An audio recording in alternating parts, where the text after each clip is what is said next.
I bought a Walmart gaming PC. This is my story. So there it is. That's the computer that I've used since starting YouTube in 2013.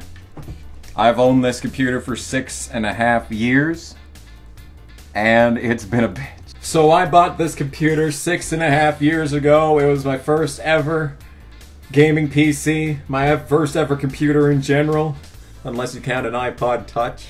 I paid $900, right?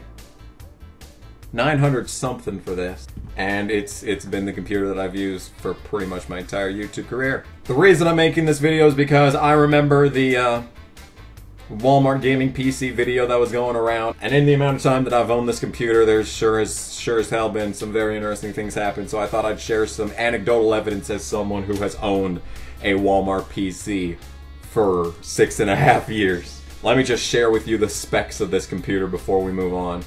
The processor is an AMD FX-6300 6-core processor at 3.5. The amount of RAM, I started out with 8. But it's been up to 16. In recent years, it can be anywhere from 4 gigs to 16 gigs at any given moment in time. More on that later. The graphics card is the AMD Radeon HD 7770. Lots of 7s in that one. It doesn't have an onboard network card. There isn't any built-in speakers. Come to think of it, for $900, this was a bit of a letdown. And I've used Windows 7 since it was, you know, fucking purchased, so yeah. Oh good lord, do I want to start with what I'm thinking of starting with?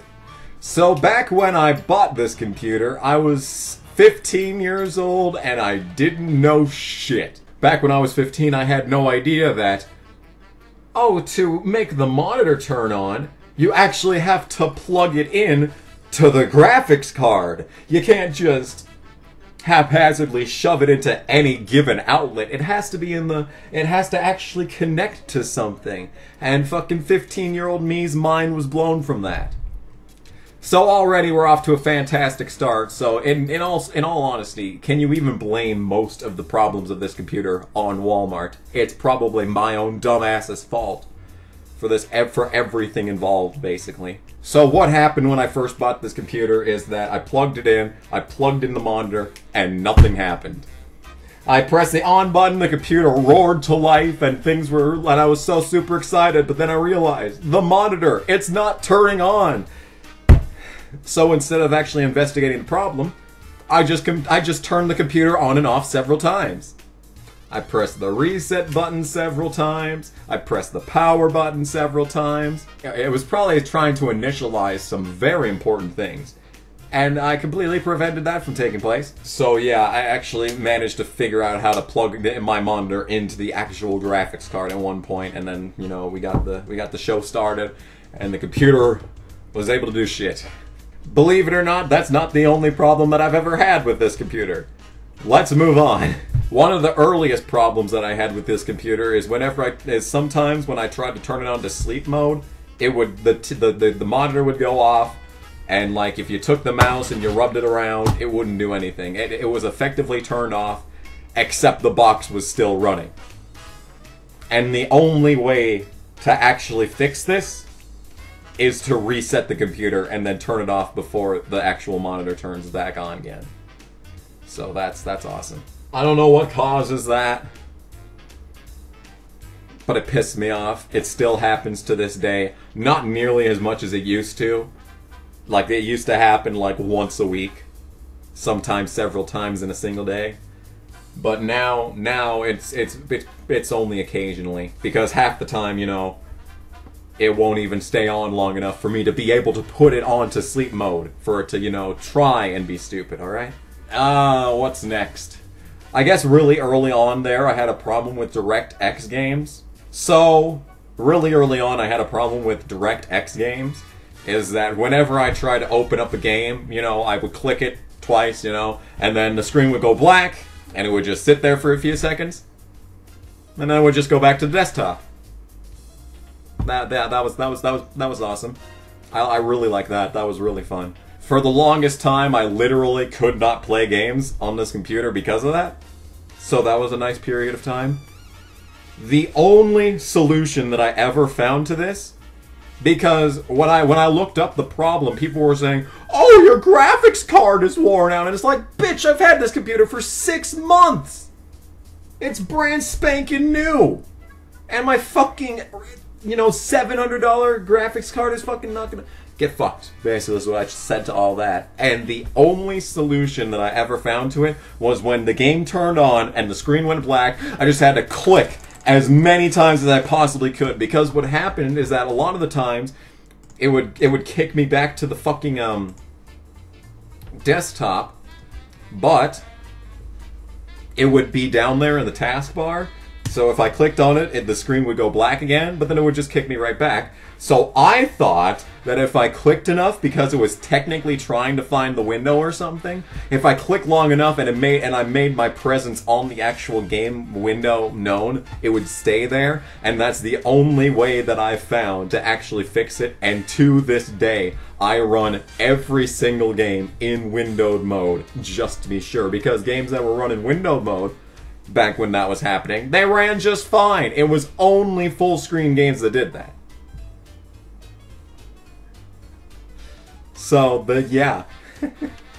So that was a problem that I had. Another problem that I have had for a long time lately, and by lately I mean since like early 2016, good God. But a problem that I've had is that sometimes, and I feel like this is the fault of my Netgear WNDA 3100 V2. I'm pretty sure that's, you know, the cause, the root cause of this entire problem to begin with. But anyway, sometimes when I'm just hanging out, you know, doing computer shit, my internet will just stop working. And it'll do the little triangle on the bars in the corner, you know? I'll just do that. So, you know, any other computer, you know, you'd pull out your network adapter or you'd like turn it off and turn it back on again. Nah. Now, when I try to pull out my actual thing, it still pretends like it's connected. Like it'll still be officially connected in the little, you know, status bar. It'll still officially be connected, but obviously it's not. And there's no way to fix this except for resetting the computer. And when I do reset the computer, it's an immediate blue screen. So that's really awesome. I have no solution for this problem. The only solution that I found is that whenever my, you know, whenever I can feel like my network adapter, you know, getting really hot, I just take it out, put it in the freezer for like a minute, and then take it back out and plug it back in. If I'm fast enough, it doesn't fuck up the entire computer, but if I'm too slow, well, it's time to press the reset button. Lately, my computer just likes to blue screen for no fucking reason whatsoever. What'll happen is that my computer will boot with the amount of RAM it's supposed to have, which is 16 gigs. But if it has to reset several times, if it starts with 16, like I'm on the edge of my seat because at any given moment it's probably gonna blue screen. And it'll keep doing that. It'll keep blue screening and then rebooting and blue screening and rebooting and just continue on ad infinity. Until, obviously, until the computer decides to just stop detecting certain RAM sticks. Now, when you pull up DXDiag, you'll still see the full amount of RAM in the computer. It'll be recorded there, but when you turn on Task Manager, it's either going to be like 8 or, God forbid, 4 gigs of RAM at any given moment. Right now, it's at 8 because fuck my ability to play iRacing. But obviously, you know, I have no solution for this. The only solution that I have for this problem is to endure the amount of blue screens necessary before it defaults, you know, to this limited RAM state.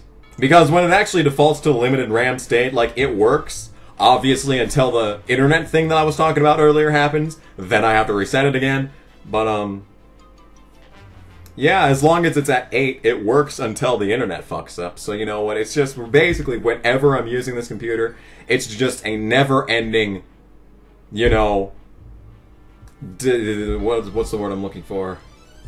Dramatic, suspenseful, you know, journey in waiting for this thing to fuck up in some capacity. I think that's it.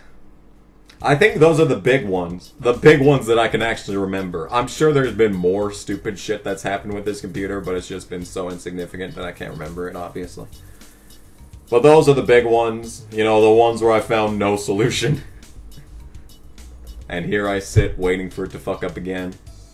I make this video because the writing's been on the wall for like 2.5 years now. It's time for a new computer. And all this stupid shit that this computer's put me through, you know, the dead hard drive. I didn't even mention the dead hard drive, but I feel like, you know, and it's not even the hard drive's fault. Once again, it was the computer itself doing this shit, because once again, whenever it resets with, you know, less RAM than it's actually installed, you know, then it runs just fine. So it really wasn't even the hard drive's fault. It was just the computer being a piece of shit like it, you know, it's always been. It's always been a piece of shit for the last 6.5 years, and I've just fucking lived with it. So I guess that's really the extent of this video. I don't know what else to say. This has been fucking a journey through hell. When I get my next computer, I'm buying directly from manufacturer. Ain't gonna deal with this shit.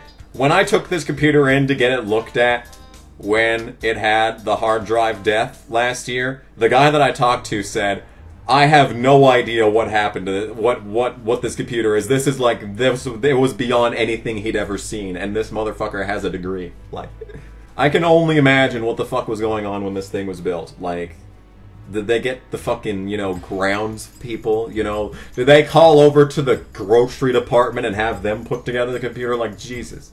Anyway, I think this video's ran its course. So anyway, thanks for watching. I'll see you whenever I make next. And hopefully by the time you see me, we got a computer that won't blue screen whenever it fucking feels like it.